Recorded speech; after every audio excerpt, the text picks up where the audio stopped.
माझा अनुभव सांगतो. तिला 10 मिनिटं लागेल. लक्षात घ्या मी कसं ते अनुभव घेतो.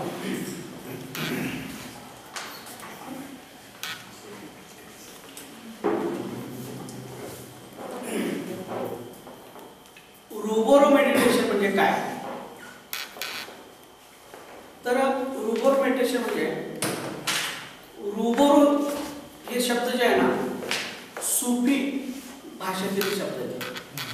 रुबोरो म्हणजे आमने सामने, समोरासमोर, प्रत्यक्षात. बरोबर. तर प्रत्यक्षात देवाला भेटणे, देवाशी प्रत्यक्षात बोलणे, ह्या टेक्निकला रुबोरो मेडिटेशन म्हणतात. काय आता समजा तुम्हाला साईबाबाला भेटायचं तर तुम्ही प्रत्यक्षात साईबाबाशी भेटू शकता, बोलू शकता. स्वामी समर्थाला भेटायचं प्रत्यक्षात तुम्ही स्वामी समर्थाला भेटू शकता, बोलू शकता.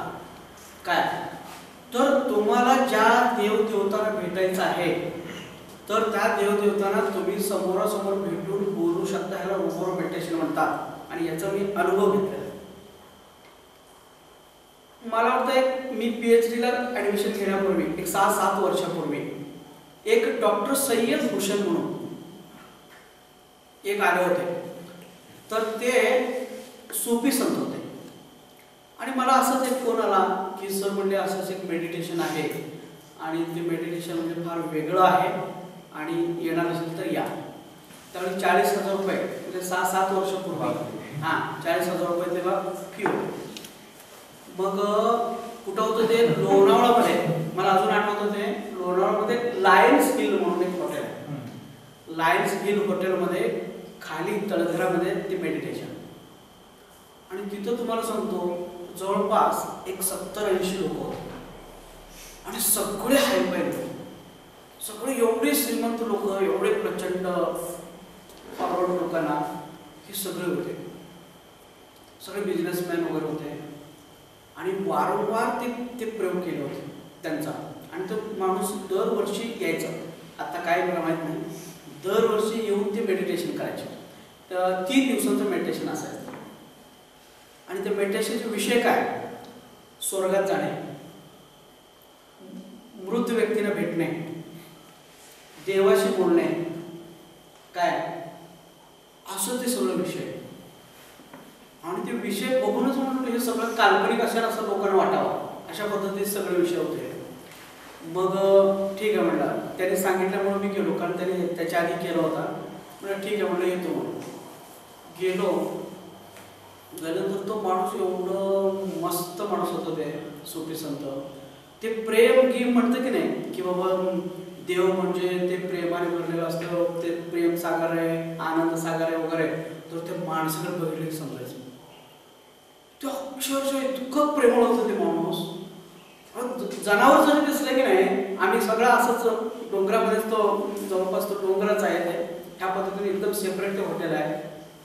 तर अधूनमधून आम्ही असं फिरायला वगैरे जात होतो. तर त्यावेळेस काही आदिवासी लोक वगैरे त्या भागात राहतात. ते आदिवासी लोक भेटलं ना त्यांना असं मिठी मारायचं, जनावर भेटलं त्याला मिठी मारायचं, काय पण भेटलं त्याला मिठीच मारायचं. एवढं ते असतं प्रेमळ होतं ते. मग चालू झालं पहिला दिवस.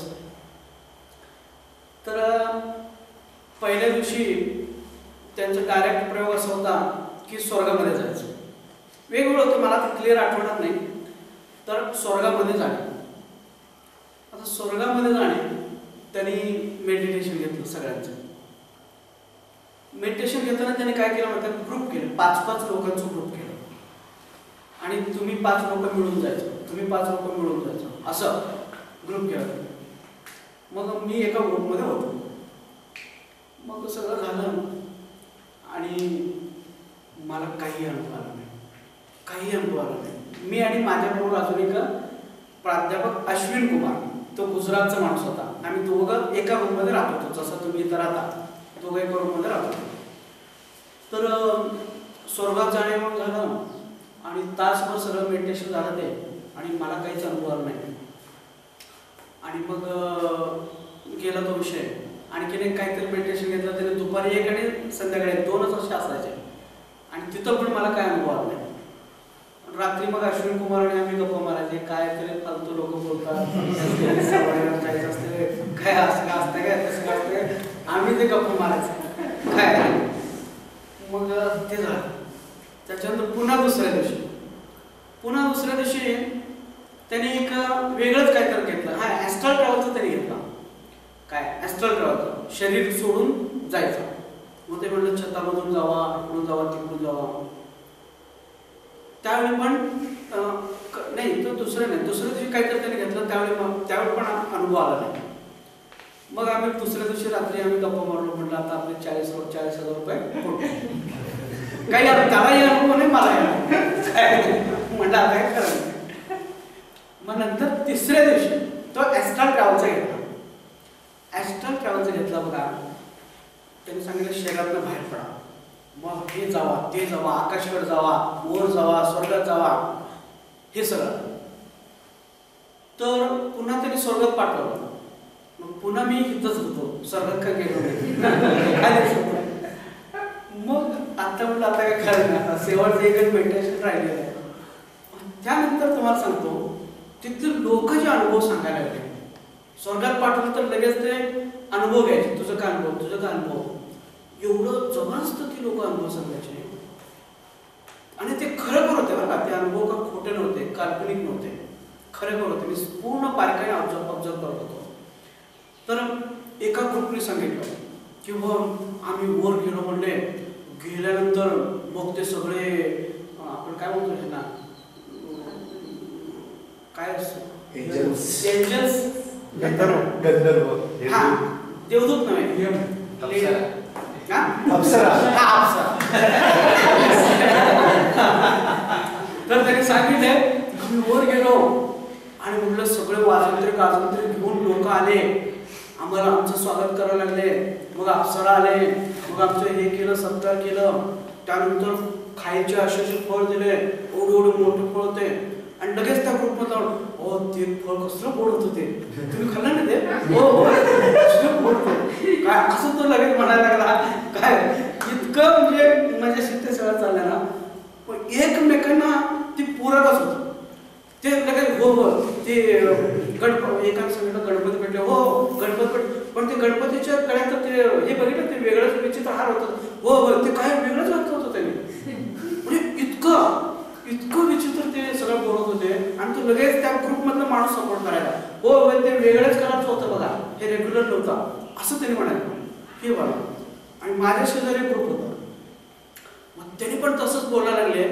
आणि त्यातून एकाने म्हटलं अहो तुम्ही आलाच नाही, आला नाही, आम्ही चौघच गेलो. तो लगेच म्हणलं हो म्हणले मी जातच होतो, आमची आजी भेटली. म्हणलं मी आजी बरोबर बोलत आणि तुम्ही पुढे गेला, मी पुढे राहून म्हटलं जाऊ काय चाललंय म्हणलं, आम्हाला काय चालू आहे ना, हे काय असेल म्हणलं. आणि त्याच्यातला एक अनुभव पण एकाने सांगितला. तो दरवर्षी येतो तिथं त्या मेडिटेशनला. त्यांनी काय सांगितलं, मागच्या वेळी असंच शरीरातनं बाहेर त्यांनी काढलं होतं. एका लेडीजला कुणीतरी येऊन तिला जबरदस्तीने खेचत घेऊन गेले. एका डोंगरामध्ये मंदिर आहे, त्या मंदिरामध्ये खेचत घेऊन गेले. त्या मंदिराचं नाव काय बघा, वैष्णवी देवी मंदिर. वैष्णवी देवी मंदिरामध्ये कोणतरी खेचत तिला घेऊन गेले. आणि तिथं ती गेल्यानंतर ना वैष्णवी देवी तिच्या हातावरती कुंकू टाकले, कुंकू घातले. आणि तुम्हाला सांगतो, हा जो माणूस मला सांगितला की त्यांनी सांगितलं की बाबा तिथे एक दोघं तिघं उठून जागे राहून बसले होते, त्यांना मेडिटेशन जमलं नव्हतं ते, तर ते कुंकू असं पडत होतं म्हणून. आणि हिथं जी झोपली होती ना तिच्या हातामध्ये असं कुंकू भरला होता, असं एवढा कुंकू. आणि ते तिथं वैष्णव मंदिरात तिथं ते टाकत होते आणि हिच्या हातामध्ये तो पडला होता. आणि ही लोक डोळ्याने बघितले ते प्रसंग. आणि नंतर ती कुंकू सगळ्यांना थोडं प्रसाद म्हणून त्यावेळेला दिलं. हे सगळे अनुभव खूप छान होते. ते म्हटलं आपलं काय अनुभव आला नाही. मग जेवणाला सुट्टी झाली, शेवटचा दिवस. जेवणाला सुट्टी झाल्यानंतर म्हणलं असं आम्ही फिरत असं गेलो, एक अर्धा पाऊण तास सुट्टी दिलेली त्यांनी. फिरत असं गेल्यानंतर मला एक लांब असं डोंगर दिसला. आणि ते डोंगर असं होतं की नाही की असं एक विचित्र डोंगर होतं ते, असे एक डोंगर आणि मध्ये असं गट, असं मला ते दिसलं लांब. अरे विचार म्हटलं मी ह्याच्यातनं गेलो म्हणून, मागाशी ते शरीर सोडा जावं म्हणले नाही, तर मी त्या डोंगराच्या मधून पार झालो होतो. डोंगराच्या मधून पार झालो होतो. मला वाटलं मी कल्पनाच करायला लागलो आणि कशाला जायचं म्हणून मी पुन्हा आलो होतो. पण जेव्हा मी फिरायला गेलो आणि ते डोंगर बघितलं, म्हणलं ह्याच्यातनं मी गेलो, याच्यातनं मी पार झालो. कारण त्या दोन डोंगराच्या मधनं फटीतनं मी पार झालो. मी कधीच डोंगर ते बघितलं नव्हतं. पण जेव्हा ते मेडिटेशन मधून मी उठून ते बघितलं, अरे बापरे, ह्याच्यात मी गेलो होतो. म्हटलं आपण चूक केलं होतं, तसंच पुढे जायला पाहिजे होतं. म्हणलं राहू दे. म्हणलं आता आपण काय करू, हे शेवटचं मेडिटेशन. तर शेवटचं मेडिटेशन होतं रूबोर मेडिटेशन. तर ते रूबोर मेडिटेशन मध्ये त्यांनी सांगितलं की बाबा तुम्हाला ज्या देवाशी बोलायचं त्या देवाचं तुम्ही काय करा, नाव घ्या, त्याची इच्छा व्यक्त करा आणि तो देव येईल तुम्हाला भेटेल, हे त्यांनी सांगितलं. आणि सगळ्यांना सांगितलं की बाबा तुम्हाला जे जे मागणी करायचं आहे, बघा मी पूर्ण सत्य सांगतो, मी हे सगळ्या गोष्टी, तुम्हाला जे जे मागणी करायचं ना ते तुम्ही एका कागदावरती लिहा आणि ते पाठ करा. म्हटलं तुम्हाला जे मागायचं, मला गाडी पाहिजे, मला बंगला पाहिजे, हे मागचं ते तुम्ही लिहा आणि जेव्हा दर्शन होईल तेव्हा तुम्ही त्यांना सांगा मला हे पाहिजे म्हणून काय, आणि ते पाठ करा. म्हटले कारण एकदा भेटल्यानंतर तुम्हाला मागू सुद्धा तुम्ही शकत नाही अशी एक अवस्था येईल, पण तुम्ही ते पाठ करा आणि ते मागा म्हणून सांगितलं. मग सगळी मॅक्झिमम लोक साईबाबा साईबाबा म्हणले. मग मी स्वामी समर्थ म्हणतो आणि कोणी काही म्हणले, वेगवेगळे असे काही म्हणले, पण 80% लोक साईबाबा म्हणतो. त्याने ते मेडिटेशन करून घेतलं, तुम्हाला सांगतो. तर ते मेडिटेशन करून घेतल्यानंतर अक्षरशः दुसऱ्या तिसऱ्या मिनिटाला लोक असं जी वरडायला लागले, साई साई वरडायला लागले, किंचाळायला लागले, आपटायला लागले, काय पाहिजे ते सगळं जोरात चाललं, भयानक जोरात चाललं काय. आणि त्याच्यानंतर पूर्ण जागे होतो बरं का, आम्ही हिप्नोटिझम नव्हे, पूर्ण जागे राहून हे सगळ्या प्रोसेस झालेल्या आहे. आणि मग माझं काय झालं तुम्हाला सांगतो की मी बसलो होतो आणि पूर्ण ते इंटरनल घडतं बरं का, असं डोळ्याने नव्हे, डोळे फिजिकल वर्ल्डमध्ये नाही, पूर्ण स्पिरिच्युअल वर्ल्डमध्ये आतून तो वेगळाच प्रकार आहे. मी शब्दामध्ये तुम्हाला सांगू शकत नाही, वेगळाच प्रकार आहे. आणि मग काय झालं की मी सहजपणे असं बघितलं, म्हणजे आत इंटरनल मी सांगतो, सबकॉन्शियस माइंडमध्ये घडलेले प्रसंग मी सांगतो. तर मी सहज असं बघितलं, माझ्याजवळ आवाज आला तर मी असं बघितलं. असं बघितल्यानंतर की नाही स्वामी समर्थ, आणि तिथं खुर्चीवरती बसल्यासारखं झालं. प्रत्यक्ष हे सगळं घडलं बरं का, हे मेंटल वर्ल्ड मधली सगळी ही सिच्युएशन तुम्हाला सांगतो की स्वामी समर्थ तिथं बसले आणि मी तिथं खाली होतो आणि असं बघितल्यानंतर एकदम चेहरा प्रखर आणि स्पष्ट असं दिसलं की नाही. आणि तिने माझ्याकडे बघितले आणि माझ्याकडे बघून मला काय म्हटलं, असं म्हटलं काय पाहिजे तुला, काय असं. तुम्हाला खरं सांगतो एवढा हे झालं तर त्यावेळी काही मागता आलं नाही. काय मागण्यास धाडस तर सोडा, त्यांच्या बघायचं होईना, असंच पुन्हा असं करायचं आणि माझ्याकडे असं आणि मागायच तर सोडाच, त्यांच्यावर बघण्याचं धाडस होईना आणि ते स्वतःहून विचारत होते तुला काय पाहिजे. आणि मग मी फक्त काय केलं माहिती का, मी त्यांच्या पायावरती लक्ष दिलं. त्यांच्या पायावरचे केस पूर्णपणे मी बघत होतो, एकदम स्पष्टपणे त्यांचे पायावरचे केस गुडघ्यापासून खालीपर्यंत एकदम क्लिअर मी बघत होतो. आणि अधूनमधून असं करत होतो. असं केलं की मग पुन्हा ते असं करायचं, ते बसूनच राहिले माझ्याजवळ, ते बसूनच राहिले. काय मागायचं काय धाडस होईना, पण स्वामी समोर माझ्याजवळ बसलं हे 100% हे झालं, पण ते मागायचं धाडस होईना. आणि त्यांचे चेहरा आणि त्यांचं गंभीर असं चेहरा, फक्त ते गुह्या असं हे वर उचलायचे, असं एवढंच करायचं. आणि मी फक्त असं करायला पुन्हा मान खाली हा प्रकार 2-3 वेळा घडला. पण त्याचे पाय मात्र एकदम स्पष्ट, कारण मला चिकटूनच ते बसले होते. काय सगळं क्लिअर होतं. त्याच्यानंतर हे सगळं झालं मेडिटेशन आणि मस्त अनुभव आला. सगळे लोक इतकी आनंदाने उड्या मारत होते, कारण प्रत्येकाला साईबाबा दर्शन दिलं होतं. अक्षरशः तो प्रसंग म्हणजे भयानक प्रसंग होते. तर मी एक्सप्लेन करून सांगू शकत नाही, एवढा आनंदाचा प्रसंग आणि वेगळा प्रसंग होता. साई साई साई जोर जोरात चालू होतं. मग हे सगळं मेडिटेशन झालं, शेवटचं मेडिटेशन होतं ते. मग सगळे उठलो आम्ही. त्यानंतर सगळ्यांचे अनुभव त्यांनी घेतलं, सगळ्यांनी सांगितलं काय काय झालं वगैरे. आणि त्याच्यानंतर मग मी म्हटलं की बाबा हे अश्विन कुमारचं काय झालं, मला तर अनुभव आलेला. आता अश्विन कुमारचं काय झालं, त्याला बघतो तर तो तिथे नव्हता रूममध्ये, तो उठून गेला होता. मग म्हटलं हे खवळ असणार, मला याला काही झालंच नाही, खवळ असणार म्हणजे गेला असणार. नंतर पुन्हा बाहेर सोडलं तरी 10-15 मिनिटं बाहेर गेलो. तो अश्विन कुमार त्या गार्डनमध्ये बसला होता. गार्डनमध्ये चेअरमध्ये असं एकटाच बसला होता. मी गेलो त्याच्याजवळ, क्या हुआ, तो हिंदी बोलत होता. क्या हुआ, कुछ एक्सपिरियन्स आहे की नाही, तू बोलायचं नाही असं करा. मी पुन्हा कुछ आहे की नाही असं करा, असं करायचं काय बोलणं नाही. ठीक आहे म्हणलं, काही खवडला असतात सोडून दिलं. नंतर पुन्हा मी एकत्र आलो. त्यावेळी अनुभव विचारायला लागले. तेव्हा अश्विन कुमारने पहिल्यांदा म्हणलं मी सांगतो म्हणलं अनुभव, मैं बतवतो. त्यांनी सगळं सांगितलं. एक खानापुरे सर आणि मी एका रूममध्ये राहत होतो. रोज आम्ही चेष्टा करत होतो, म्हटलं एक खोड्यांचा बाजार आहे काय, असं काय नसतं आणि लोक असं करतात तसं करतात काय. म्हटलं आम्हाला काही पटलंच नाही. हे सगळं स्पष्ट त्यांनी सांगून टाकलं काय. त्याच्यानंतर मग म्हटलं माझा अनुभव आजचा सांगतो. म्हटलं मला 2.5 दिवस काहीच अनुभव आलेला नाही. म्हटलं आजचा मी सांगतो. म्हटलं जेव्हा हे मेडिटेशन करायला गेल्यानंतर मला पुन्हा नेहमीसारखं काहीच अनुभव आलेला नाही. म्हटलं मी उठलो आणि जागे झालो. म्हटलं हे काय खोड्याचं बाजारात चला, हे काय उपयोग नाही.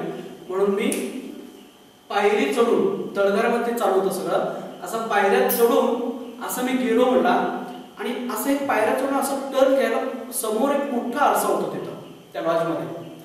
आणि त्या समोर आरशामध्ये अख्खा साईबाबा उभा होते. काय अख्खा साईबाबा, इतकं विचित्र प्रसंग होता. अख्खा साईबाबा उभा होते आणि त्यांनी त्याला सांगितलं अरे दर्शन लेना चाहते क्या, ले दर्शन असं ते म्हणले. आणि तो मूर छोड खाली पडले, धाड खाली पडले. आणि ते वेटरच्या लक्षात कोणतरी खाली पडले काय. आणि मग त्याला उचललं आणि मग त्याला घेऊन ते रूममध्ये झोपवलं. आणि थोड्या वेळ जाऊन तो गार्डनमध्ये बसला होता. म्हणजे प्रत्यक्षात अख्खा आरसा भरून त्या साईबाबांनी त्याला सांगितलं की दर्शन घ्यायचंय का, घे तो दर्शन. आणि असं चेहरा आणि ते सगळं बघितल्यानंतर त्याला सहन झालं नाही. सहन झाला नाही आणि खालीच तो कोसळला. इतकं मजेशीर ते सगळं अनुभव मेडिटेशन काय. तर ते बाकीचे जे लोक होते ना, दरवर्षी जे करत होते त्यांना तर फार मिराकल. एक तर मिलिटरीमॅन आहे, ते वर्कशॉप लागलं म्हटलं ना, काय वाटतं ते खोटं सांगून तिथं रजा देऊन तो इथं येतोच त्या मेडिटेशन. एवढं ते चांगलं मेडिटेशन होतं काय. तर एवढे ॲडव्हान्स मेडिटेशन तिथं आहेत. खरोखर ती मेलेली व्यक्ती, स्वर्गातली व्यक्ती, अशा लोकांची देवदेवतांशी डायरेक्ट ते संपर्क साधून देतात. तो माणूस फार वेगळा आहे, खूप पुढचा माणूस आहे. त्यांनी त्याचा स्वतःचा अनुभव असं सांगायचा. त्याची जी लहान मुलगी आहे की नाही, ती लहान मुलगी आत्म्याच्या रूपामध्ये ह्या पहिल्या मुलीबरोबर ती बोलत होती. मी तुझ्याच घरामध्ये येणार आहे, मी तुझी बहीण म्हणून जन्म घेणार आहे, असं ती आत्म्याच्या रूपामध्ये बोलत होती. आणि तो म्हणायचा मी एकटाच आलाय नाही, बरेचसे देवदेवता माझ्याबरोबर आलेत असं म्हणायचं काय. एवढं पुढच्या लेवलचा तो माणूस होता.